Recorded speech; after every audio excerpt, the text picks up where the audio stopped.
Imagine you need to show the same dashboard to different users, but each should only see the data relevant to them. With user and team parameters, this is quick, easy, and automated. First, set up user or team parameters in a few clicks in the security workspace. For example, Bruce and Robin are in the East sales region, while Harvey is in the West. Assign the same parameter name, like region, to each user or team, but with their specific values. Method 1. Dashboard level filtering. Now add a general filter to your dashboard, like this drop-down list, and filter it on the region parameter. Use it in all the widgets, and voila! Now when a user opens the dashboard, the data automatically filters to show only what's relevant to them. This works in the same way for reports,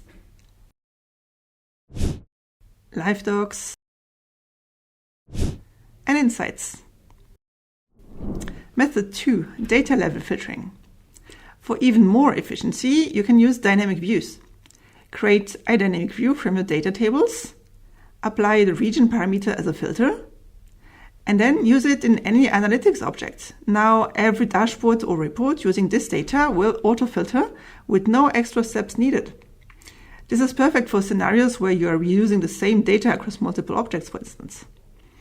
Share your user parameterized dashboards via live links, emails, or in-app. Each user sees only their data automatically. And just remember, users must log in to ClicData for the filters to work, so public live links won't apply. With ClicData, you save time, reduce manual work, and ensure everyone sees exactly what they need.